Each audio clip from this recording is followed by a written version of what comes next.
Welcome to my channel Syed Sultan TV. Please subscribe my channel. இதுவரைக்கும் நம்ம ஏதாவது ஒண்ணுல நிறைவு அப்படின்னு அடைஞ்சிருக்கோமா?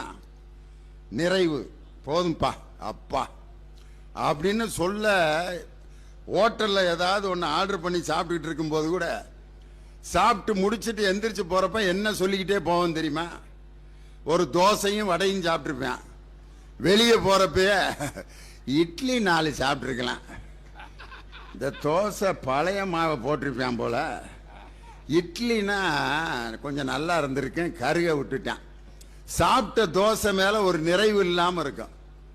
இது ஹோட்டல்ல சாப்பிட்றவங்களுடைய மனநிலை. இந்த புத்தகம் வாங்க வர்றதுல பல குரூப் இருப்பான். சில பேர் டெய்லி வந்து எல்லா ஸ்டாலையும் பார்ப்பாங்க. 10 நாளும் ஒரு புத்தகம் கூட வாங்க மாட்டேன். பார்த்துட்டு இது இருக்குல்ல நம்மள்கிட்ட, இது அவ்வளவு நல்லா இருக்காது அப்படின்னு ஒன்னொன்னுக்கு ஏதாவது ஒரு காரணத்தை சொல்லிட்டு 11 நாளும் புத்தகம் வாங்காமே ஒரு குரூப் இருக்கான். இன்னொரு குரூப் இருக்கான், 11 நாள்லையும் சேர்த்து ஒரு புத்தகம் தான் வாங்குவேன். ஆனா அந்த ஒரு புத்தகத்தை முழுமையாக படித்து அந்த படித்த செய்திகளை தான் சந்திக்க வருகின்ற அனைவரிடமும் பகிர்ந்து கொள்வார்கள். இது 2வது ரகம். 3வது ரகம் ஒன்று இருக்கும். 6000 ரூபாய்க்கு புத்தகம் வாங்குவான். டெய்லி 500 ரூபாய்க்கு வாங்கி வாங்கி வாங்கி வாங்கி வாங்கி வீட்டில் அடுக்கி வச்சிருப்பேன். 6000 ரூபாய்க்கு வாங்கினேன், ஏதாவது படிச்சியா? முதல்ல என்ன வாங்கினேன்னு எனக்கே தெரியலங்க அம்மா. இதுக்கு அவன் வாங்காமே இருந்திருக்கலாம். இன்னொரு குரூப்பு 15 புத்தகம் 20 புத்தகம் வாங்கி 20ஐயும் படிச்சு முடிச்சிருவான். டெய்லி படிச்சுக்கிட்டே இருப்பான். எந்த நேரம் பார்த்தாலும் காலையில் எந்திரிச்சொன்ன புத்தகம் படிப்பாருங்க, மத்தியானம் சாப்பிடுவாரு, திருப்பி 2-3 மணி வரைக்கும் தூங்குவார், திருப்பி 5 மணிக்கு எந்திரிச்சு புத்தகம் படிப்பார், நைட்டு சாப்பிட்டு 11 மணி வரைக்கும் புத்தகம் படிப்பாருங்க. புத்தகம் படிச்சுக்கிட்டே இருப்பாருங்க. 15 புத்தகத்தையும் படிச்சுட்டாருங்க. சிவகங்கையில் வாங்கின புத்தகத்தையெல்லாம் படிச்சுட்டு என்ன செய்யறாரு? திருப்பி படிச்சுக்கிட்டு தாங்க இருக்காரு. இது மாதிரி ஒரு பிரயோஜனம் இல்லாத ஆளு உலகத்தில் எதுவுமே கிடையாது. படிச்சு படிச்சு படிச்சு படிச்சு புத்தகத்தையும் சேர்த்து அவரோட புதைச்சிடுறதா? இந்த படிப்பு பிரயோஜனமே இல்லை.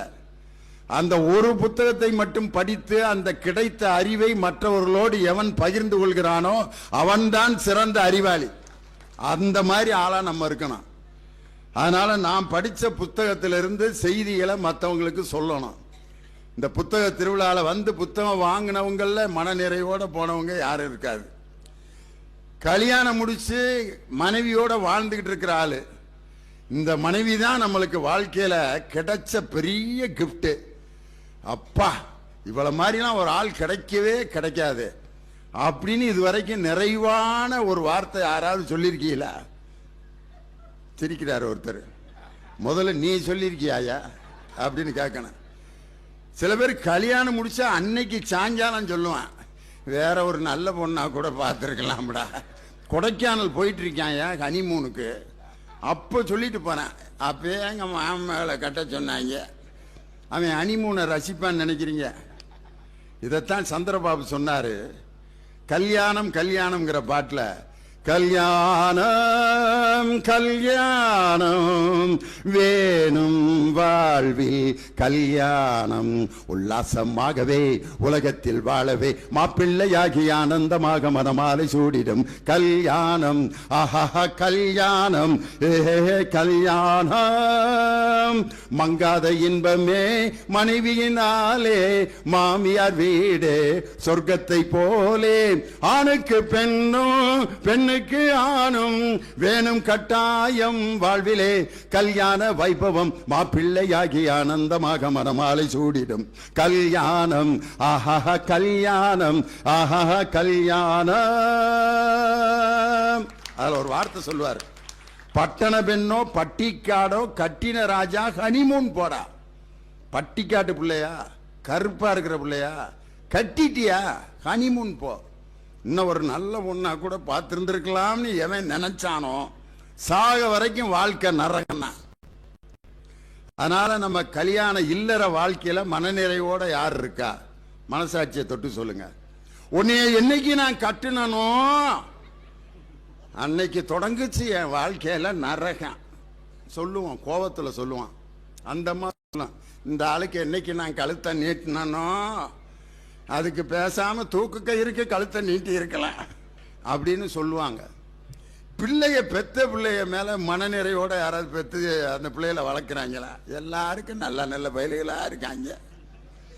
எனக்குன்னே இந்த குரங்கு பயலை பெற்று ஐயோ ஒரு இடத்துல நிக்கிறானா எல்லாத்துலயும் 3, 4, 2ன்னு வாங்கிட்டு வர்றேன் மார்க்க.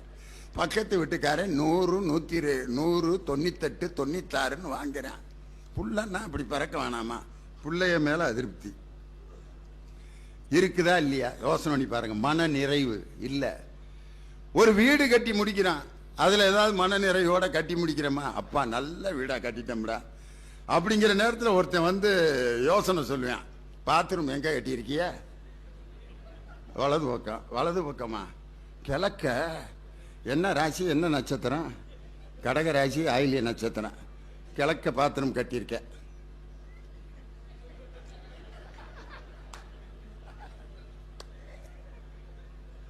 சிரமம்தான், ஒன்னும் சொல்ல மாட்டான். சிரமம்தான் அப்படின்னா அவன் என்னையா கற்பனை பண்ணுவான்?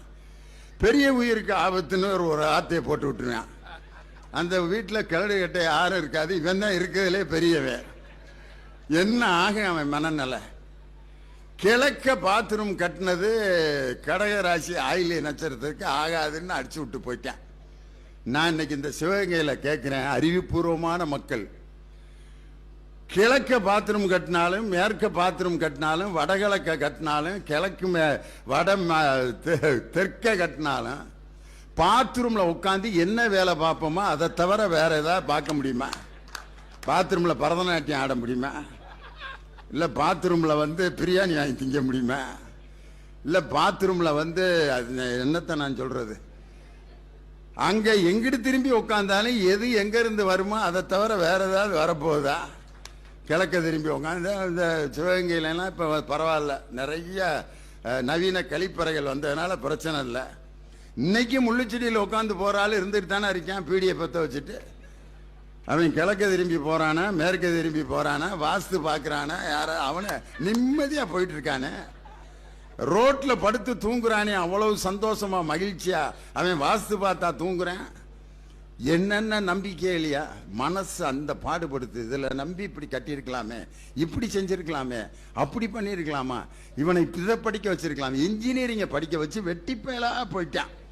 பக்கத்து வீட்டில் பாரு டாக்டருக்கு படிச்சா அவன் பாரு எவ்வளவு சம்பாதிச்சிட்டு இருக்கான் அப்படின்னு அந்த இன்ஜினியரிங் படிச்ச மகனை கரிச்சு கொட்டுவான். அங்க என்ன சொல்லிட்டு இருப்பாங்க தெரியுமா? இவ்வளவு செலவழிச்சு டாக்டருக்கு படிச்சு ஒரு ஊசிக்கு 15 ரூபா வாங்கிட்டு வந்திருக்கேன், மொத்தம் 15 ரூபா தாங்க இன்னைக்கு சம்பாரிச்சிருக்கேன், 45 லட்சம் செலவழிச்சு படிக்க வச்சேன். அவன் பாரு இன்ஜினியரிங் படிச்சுட்டு இந்த கொஞ்ச நாள்ல வேலைக்கு போறேன் அப்படின்னு அவன் அந்த வீட்டை பார்த்து அவன் பொறாமப்படுவான். மன நிறைவு. இதை நமக்கு தருவது கனிந்த மனமா நிறைந்த பணமா? அதான் பேச்சு. கனிந்த மனம் அப்படின்னு பேசுறதுக்கு கனிந்த மனத்தினுடைய தலைவரை பார்த்தீங்களா? சட்ட கலர் பாருங்க. பஞ்சு மிட்டாய், பஞ்சு மிட்டாய், பஞ்சு மிட்டாய், எல்லாருக்கும் ரொம்ப இனிப்பா இருக்கிற பஞ்ச மிட்டாய் அப்படின்னு ஒரு குச்சியில சுத்தி வைப்பாங்க பாருங்க. வாழ்க்கையில் இந்த கலர்ல யாராவது சட்டை போட்டு நீங்க பாத்திருக்கீங்களா? எவ்வளவு தைரியமா போட்டிருக்காரு பாருங்க. இதுல இருந்து என்ன தெரியுதுன்னா மனசுல வஞ்சகம் இல்லாத மனுஷன் அவர் தான். சினிமாவில் இந்த மாதிரி சட்டையெல்லாம் போடுறது ராமராஜன் தான். ஒரு வெட்டு ஒரு வந்து பேரு கெட்டு போகாதீங்க, அந்த பாட்டில் அந்த சட்டை தான் போட்டிருப்பார். வஞ்சமில்லாத ஒரு பேராசிரியர், டாக்டர் பட்டம் பெற்றவர், மதுரை மாவட்டத்தை சேர்ந்து இப்ப சென்னையில தேசிய கலை மற்றும் அறிவியல் கல்லூரியில் தமிழ்துறை தலைவராக இருக்காரு.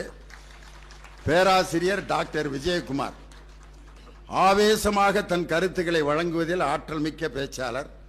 இவரிடம் படித்த மாணவர்கள் தான் செஸ்ஸில் உலக சாம்பியன்களான பிரிக்யானந்தா, வைஷாலி ஆகிய 2 பேருக்கும் வாத்தியார். இவர்கிட்ட படிச்ச வாத்தியாருங்க வேர்ல்டு செஸ் சாம்பியன். என்கிட்ட படிச்ச ஒருத்தன் வந்து ஐயா ஐயா தான் நமக்கு வாத்தியாருங்க, ஃபுல் போதையில் இருக்கான், ஆனா பெரிய பணக்காரன். நிக்க முடியல. ஐயா 5 லாரி ஓடுதுங்க ஐயா, 30 வீடு கட்டி வாடகைக்கு விட்டுருக்கேன். நல்லா இது இப்போ கோயில்களுக்கெல்லாம் அன்னதானம்லாம் கொடுத்துக்கிட்டு இருக்கிறேன் ஐயா. இந்த சொல்கிறப்ப ஒருத்தனுமே இல்லை. அப்புறம் ஒரு 15 பேர் தூட்டேன், லியோனியே யாரோ ஒரு தண்ணி போட்டாலும் பேசிகிட்டு இருக்காங்கன்ட்டு ஒரு 5 பேர் சுற்றி நிற்கிறப்ப சொல்கிறேன், நான் இந்த நிலைமையில் இருக்கிறதுக்கு காரணமே ஐயா தான். அந்த 5 பேரும் என்ன நினச்சிருப்பேன், ஏயா நீ பிசிக்ஸ் சொல்லி கொடுத்தியா, இல்லை கெமிஸ்ட்ரி சொல்லி கொடுத்தியா, இல்லை வேற ஏதாவது சொல்லி கொடுத்தியா, இப்படி மாணவர்களை உருவாக்கிக்க அப்படின்னு என்னைய தப்பாக நினைப்பாங்க. என்கிட்ட படித்த ஒருத்தர் 2 பேர் அப்படி இருப்பான். அதுக்காக நானா காரணம்.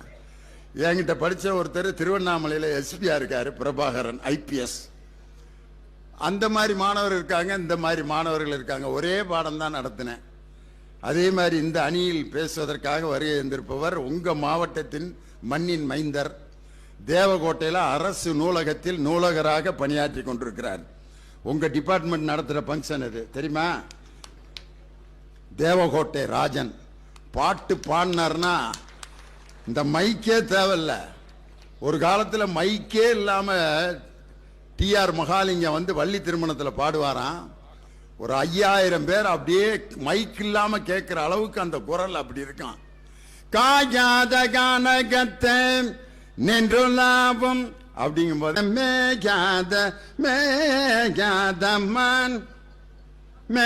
மேகாதமான் அவர் கொஞ்ச நேரம் ரெஸ்ட் கொடுத்துட்டு பெட்டிக்காரு. ஆமா மேகாதமான் புள்ளி மேவாதமான் இந்த சுலாவும் பூங்காவனம் அதில் நானுலாவும் கலைமானை நானே தடி வந்தனே புள்ளிமான மேஜா திருப்பி போயிடுவாங்க. மேஜாத மேஜாத். ஆனால் அந்த நாடக கலைஞர்களாம் இல்லாட்டி வள்ளியும் முருகனை எப்படி கல்யாணம் பண்ணாங்கன்னு நமக்கு தெரிஞ்சிருக்குமா?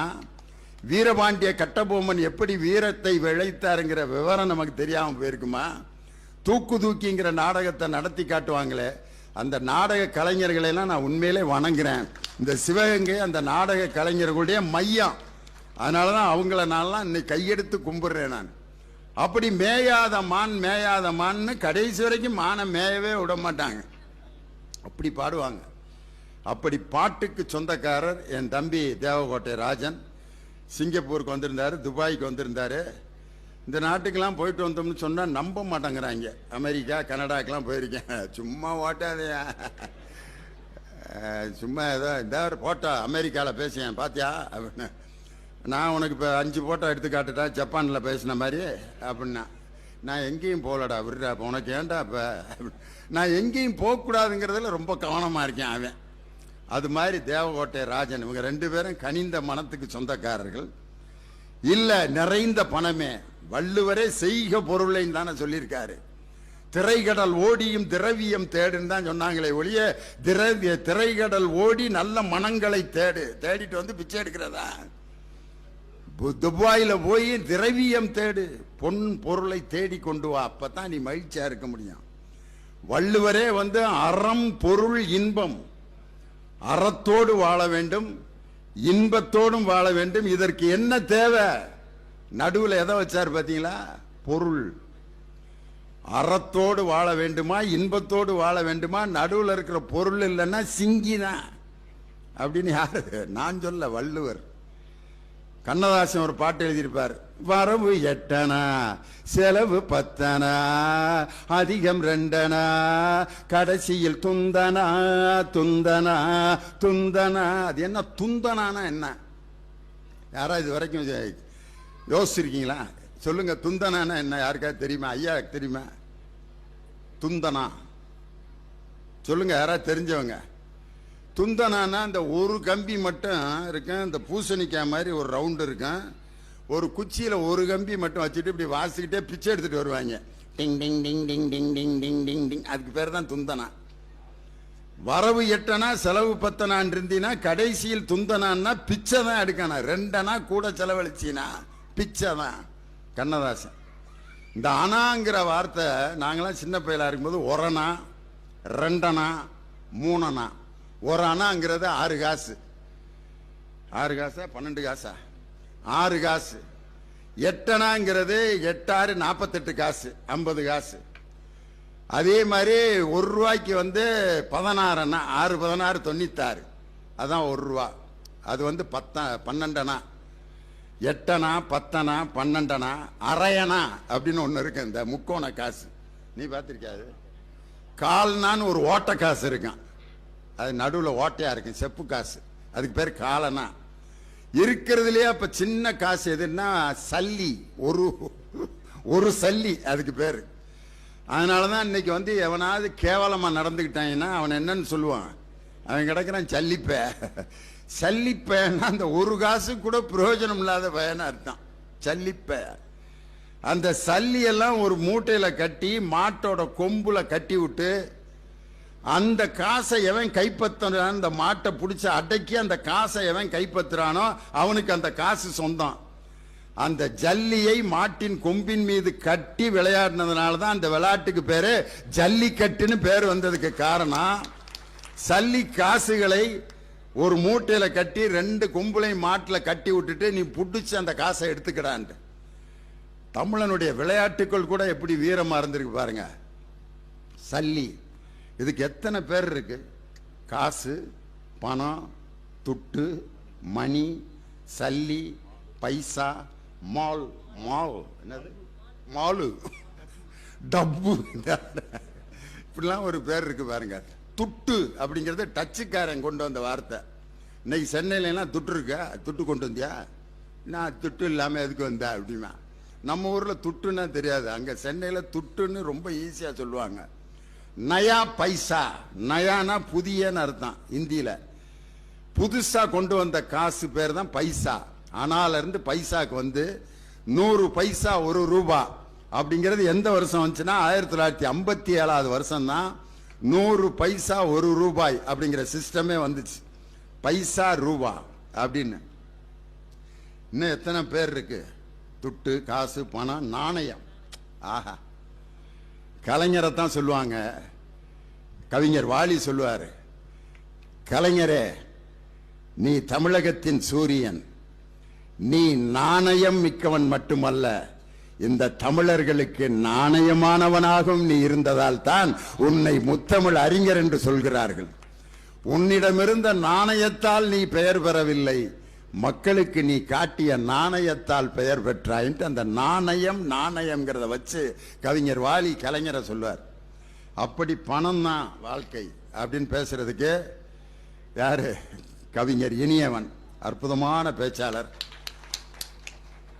இவர் பேசினத நிறைய பேர் வந்து இந்த வாயில மாடுலேஷன் பண்ணி ட்ரெண்ட் பண்ணி விட்டுட்டு இருக்கான். அதுல டப் மேட்சிங் அதுக்கு பேரு. அதுல முக்கியமானது என்ன தெரியுமா?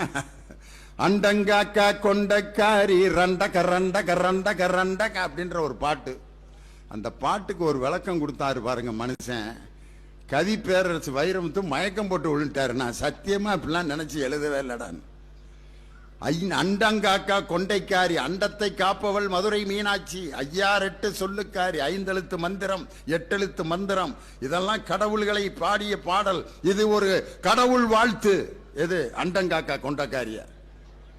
உடனே நான் குறுக்க போவேன், ரெண்டக்கர் ரெண்டக்கர் ரெண்டக்கனா என்னையா அப்படின்னு கேட்டதுக்கு ஒரு பதில் சொன்னார் பாருங்க, வரலாற்று சிறப்பு மிக்க பதில். எல்லா சாமி வீட்டுக்கும் போங்க, 2 அக்கா இருப்பாங்க. சிவபெருமானுக்கு 2 அக்கா, முருகனுக்கு 2 அக்கா, பெருமாளுக்கு 2 அக்கா. அதனாலதான் அந்த கவிஞர் ரெண்டக்கா ரெண்டக்கா ரெண்டக்கான்னு எழுதினார். இத டப் மேட்சிங் பண்ணி யாராரோ பேசிட்டு இருக்கான். அந்த கற்பனைக்கு சொந்தக்காரர் கவிஞர் இனியவன். இது மட்டும் இல்ல, நல்ல சிந்தனை மிகுந்த கருத்துக்களை பேசுகின்ற ஆற்றல் மிக்கவர். இந்திய கப்பற்படையில் பணியாற்றி கொண்டிருக்கக்கூடிய ஒரு ராணுவ ஊழியர். அவர் மேடையில் இன்னைக்கு வந்திருக்கிறதெல்லாம் பெரிய விஷயம். அவரோடு இணைந்து பேச வந்திருப்பவர் கல்லூரி முதல்வர், பிரின்சிபல். திருத்தணியில ஒரு கல்லூரியினுடைய பிரின்சிபலா இருக்காங்க.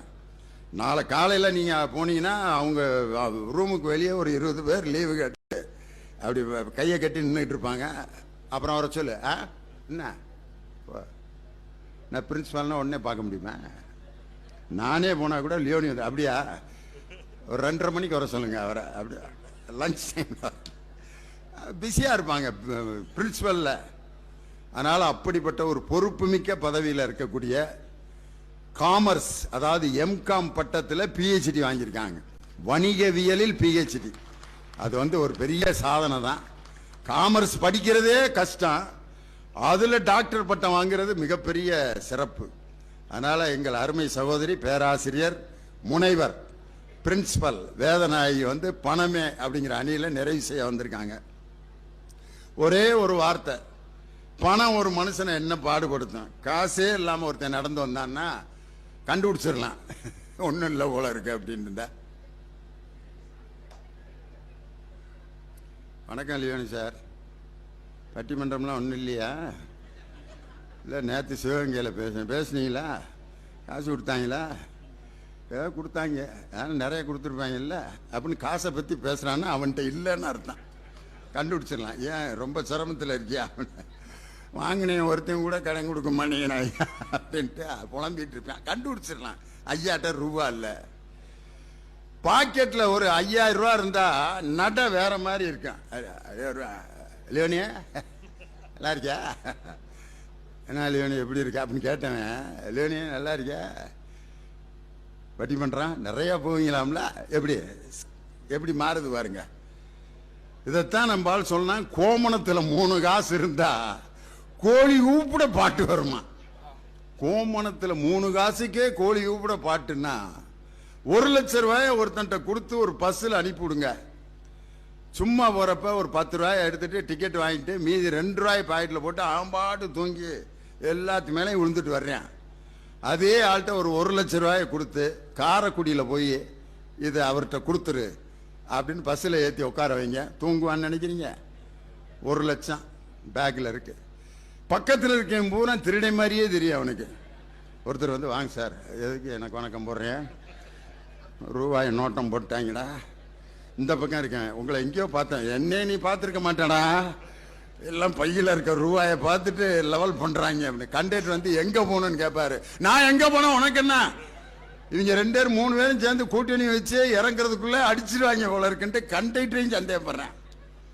யாரை பார்த்தாலும் திருடை மாதிரியே தெரியும். அந்த 1 லட்சம் அவனை படுத்துது. சிவகங்கை டு காரைக்குடியே பயணம் பண்றவன் அந்த 1 லட்சத்தை வச்சுட்டு போக முடியலையே. கோடி கோடியா வச்சிருக்க அம்பானி அதானி எல்லாம் எப்படித்தான் தூங்குறாங்கன்னு உண்மையில ஆச்சரியமா இருக்கு. அவர் சொல்றாரு, நோ, உலகத்து இந்தியாவிலேயே நம்பர் 1 பணக்காரர் என்ன சாப்பிட்றாரு அப்படின்னு பார்த்தா அவருடைய மெனு போட்டிருக்காங்க. காலையில் கவுனி அரிசி கஞ்சி பருப்பு துவையல் காலையில், மதியம் தயிர் சாதம் ஊறுகாய் 2 வாழைப்பழங்கள், 3 மணிக்கு பாதாம் பிஸ்தா நட்ஸ் 5 பருப்புகள், 1 கிரீன் டீ, இரவு 2 வாழைப்பழம் 1 டம்ளர் பால். ஒரு நாளைக்கு 5 கோடி சம்பாதிக்கிறாரு. எவ்வளவுக்கு சாப்பிட்றாருன்னா 26 ரூபாய்க்கு தான் சாப்பிட்றாரு. இவருக்கு பேர் பணக்காரனா? உலகத்திலே கேடுகட்ட பிச்சைக்காரன் யாருன்னா இந்த ஆள் தான். ஆனா ஒரு நாளைக்கு 40 ரூபா கூலி வாங்கிட்டு 25 ரூபாய்க்கு புரோட்டா சால்னா வாங்கி அப்படி பிச்சு போட்டு அப்படி அந்த சால்னா ஊற்றி பக்கத்தில் ஒரு கலக்கி முட்டை ஆம்லெட் வாங்கி அடிச்சுட்டு அந்த இலையில இருக்க சால்னா வலிச்ச அப்படி இழுப்பான் பாருங்க. ஒரு இழுவை சால்னா கொஞ்சம் ஊத்தப்பா, புரோட்டா இல்லைண்ணே பரவாயில்ல கொஞ்சம் குடிச்சிக்கிறேன் அப்படின்னு வாங்கி சால்னா ஒரு இழுவை இழுத்துட்டு அவன் அடைகிற சந்தோஷம் லட்ச ரூபா கொடுத்தாலும் ஒரு மனிதனுக்கு கிடைக்கவே கிடைக்காது. 2 புரோட்டாவாவது மனதோட சாப்பிடணும் அப்படின்னு. மனம் பணம் அருமையா பேச போறாங்க. முதலாவதாக, நிறைவான மகிழ்வை மனிதனுக்கு தருவது கனிந்த மனமா நிறைந்த பணமா என்ற அணியில் கனிந்த மனம் இப்பொழுது துவங்குகிறது. பேராசிரியர் விஜயகுமார் உங்கள் பலத்த கரவொலியோடு மேடைக்கு வருகிறார். வாங்க.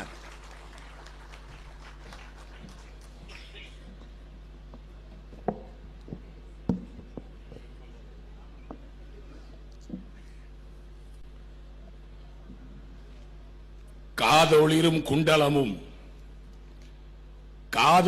குண்டலமும் கைக்கு வளையாபதியும் கருணை மார்பின் மீதொளிர் சிந்தாமணியும் மெல்லிடையில் மேகலையும் சிலம்பு ஆர் இன்ப போது ஒளிர் பூந்தாள் இணையும் நீதி ஒளிர் செங்கோலாய் திருக்குறளை தாங்கு தமிழ் நீடு வாழ்க.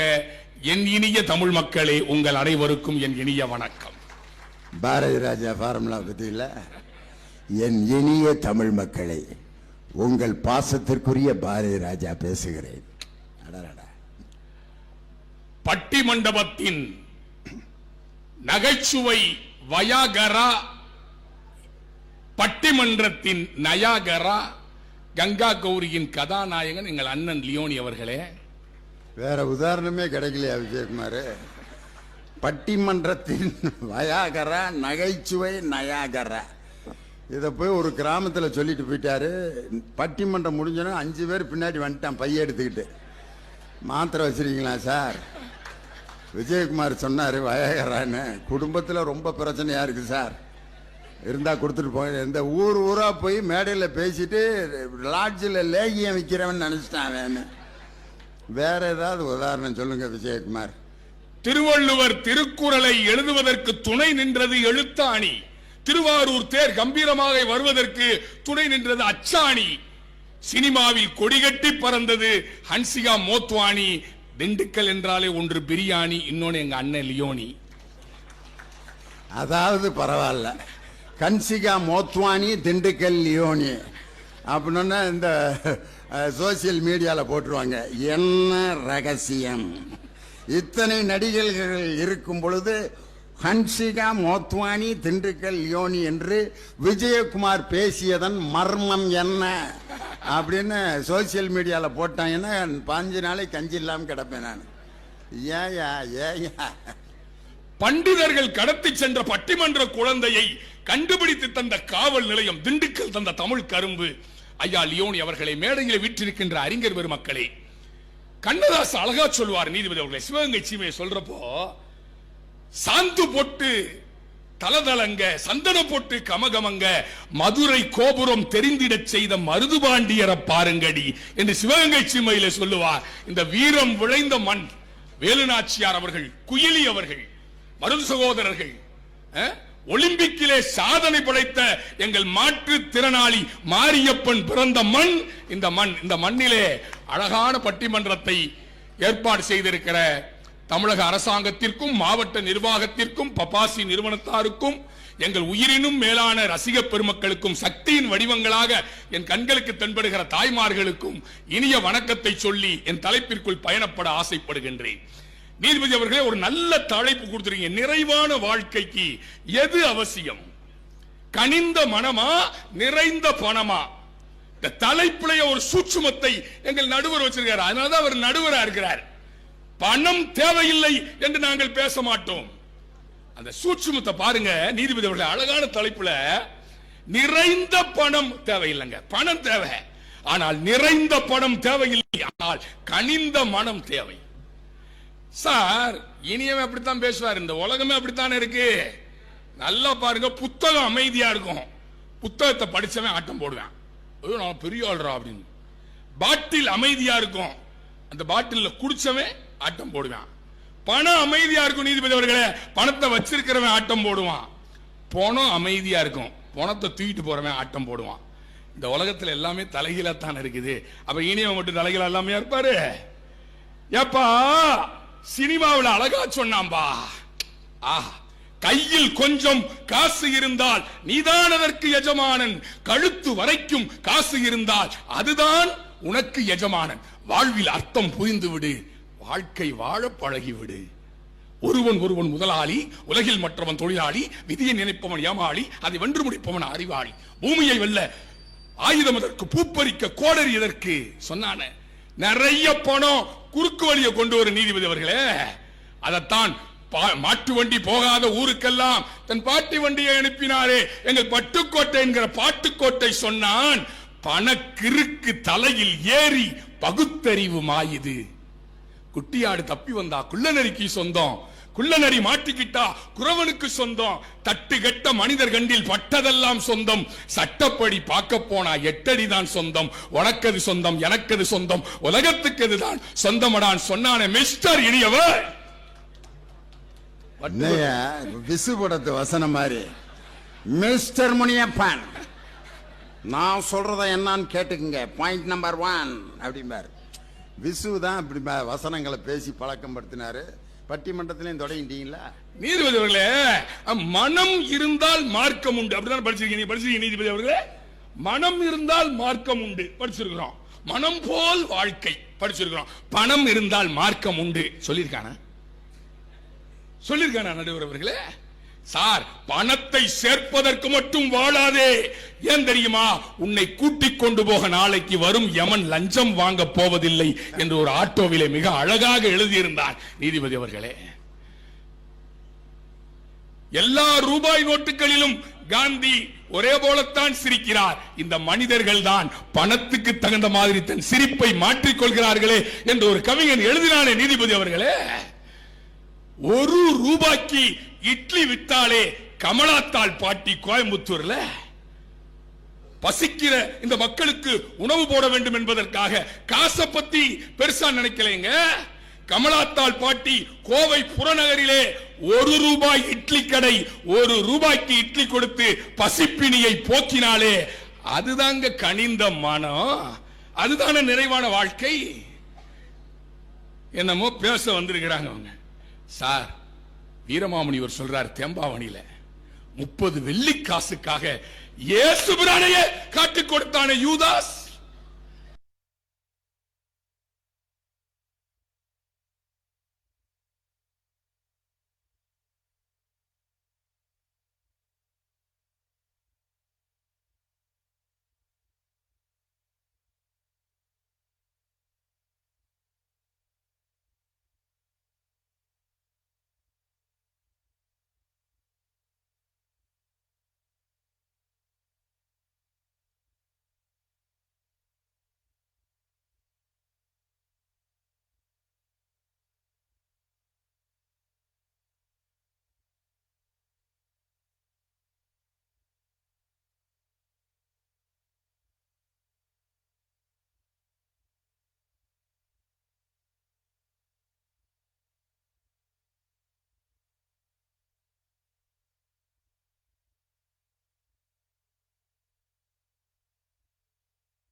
சார், ஆடியன்ஸ்ல இருக்கிற மாதிரி கற்பனை பண்ணி பேசுங்க சார்.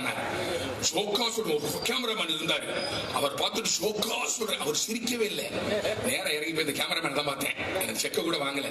ஏப்பா ஜோக்கா சொல்றேனே, சிரிச்சு வைக்க கூடாதா அப்படின்னு அந்த கேமராமேன் சொல்றாரு. கியா போல்டா சாப், அமாரா ஹிந்தி வாழ தமிழ் நகி மாடும்.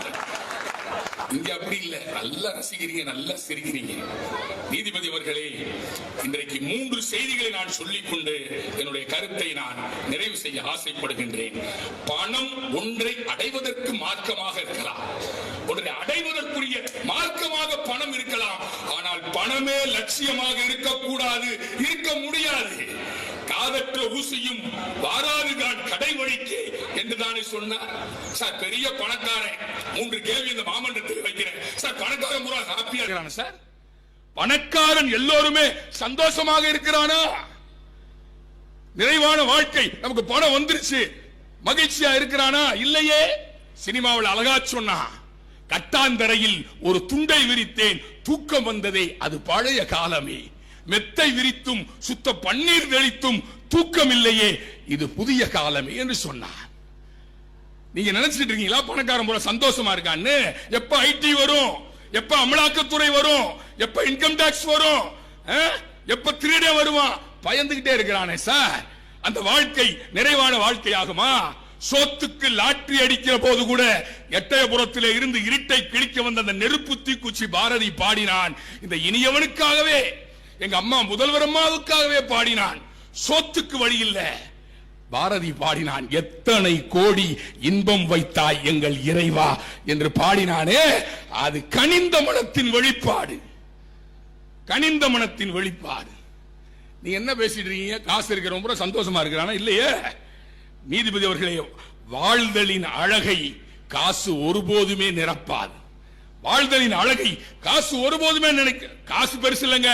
அன்னை தெரேசா கனிந்த மனத்தால் பெயர் பெற்றாளா, நிறைந்த பணத்தால் பெயர் பெற்றாரா? அன்னை தெரேசா கவலைக்கிடம்னு மாலை முரசுல வந்துரும். அம்மா ஏழைகளுக்காக, ஆதரவற்றோருக்காக, தொழுநோயாளிக்காக தன் வாழ்க்கையே 19 வயதிலே தாயகம் துறந்து பாரதம் வந்து இந்த மக்களுக்காக வங்காளத்தின் வீதிகளிலே உலாவினாரே, உதவி செய்தாரே, அபயக்கரம் கொடுத்தாரே, அந்த அன்னை தெரேசா கனிந்த மனமா நிறைந்த பணமா? கவலைக்கிடமன் பேப்பர்ல போட்டுப்பான். நல்லா யோசிப்பான், ஐயோ ஏழைகளுக்காக யார் இருக்கிறா, இந்த அம்மா காலமாக போறாங்களா? மறுநாள் பார்த்தா வீடியோல கல்கத்தா தெருக்களிலே சேவை செய்ய அந்த அம்மா பயன்படும். கூட்டு பிரார்த்தனை, அன்னை தெரேசா அம்மையாரை காப்பாற்றியது அந்த கனிந்த மனம். காமராசர் கையில காசு இல்ல, இந்த கல்விக்கண் திறக்க வேண்டும் என்பதற்காக இந்த நாட்டையே கல்விக்கண் திறந்த காமராசராக உயர்ந்தாரே. காசு பெருசுன்னு நினைச்சாரா? Penney quick. அந்த செய்தியோடு நான் நிறைவு செய்ய ஆசைப்படுகிறேன். சிவகங்கை, மதுரை, ராமநாதபுரம், திண்டுக்கல், மேற்கு தொடர்ச்சி மலை, அந்த மழையில இருந்து பெய்யக்கூடிய மழை நீர் எல்லாம் கடலிலே போய் கலக்கின்றது என்பதற்காக முல்லை பெரியார் திட்டத்தை கொண்டு வந்து அணையை கட்டினாரே. கவர்மெண்ட் கொடுத்த காசு பத்தல, காட்டாற்று வெள்ளம் அந்த அணையை தட்டி விட்டுட்டு போயிடுச்சு. பென்னி குயிக் என்கிற ஆங்கிலேயன் ராணுவத்திலே பணியாற்றிய அந்த இன்ஜினியர் இங்கிலாந்துக்கு போய் தான் சொத்தெல்லாம் விட்டுட்டு இந்த ஏழை எளிய மக்களின் விவசாயத்தை பாதுகாக்க வேண்டும் என்று தன் காசு பணத்தை பெரிதாக நினைக்காமல் முல்லை பெரியார் அணையை கட்டினானே பென்னி குயிக். இன்றைக்கும் தேனி மாவட்டத்திலே உன் பேர் என்னப்பான்னு கேட்டா பென்னி குயிக்னு வெள்ளக்காரன் பேரை வச்சிருக்கிறானே. காசை பெரிதாக நினைக்காதவர்கள் தான் வாழ்க்கையை வாழ்ந்து காட்டியவர்கள். வாழுகின்ற மக்களுக்கு வாழ்ந்தவர்கள் பாடமடி. பணம் என்பது குறுக்கு புத்தியை வளர்க்கும். பணம் என்பது கள்ள நோட்டடிக்க தூண்டும். பணம் என்பது சொத்து பத்து தகராறை உருவாக்கும். நிறைந்த மனம்தான் வாழ்க்கையிலே பெயர் வாங்கி கொடுக்கும் என்று சொல்லி பணத்தை நிறைக்காதே. பணம் என்பது புழங்கு கருவி. பணத்தை விட நிறைந்த மனம்தான் வாழ்க்கையை நிறைவு செய்யும் என்று வியக்க வைத்த ரசிக பெருமக்களுக்கு என் இதய தோட்டத்தில் பூத்திருக்கிற நன்றி மலர்களை காணிக்கையாக்கி விடைபெறுகின்றேன். நன்றி, வணக்கம்.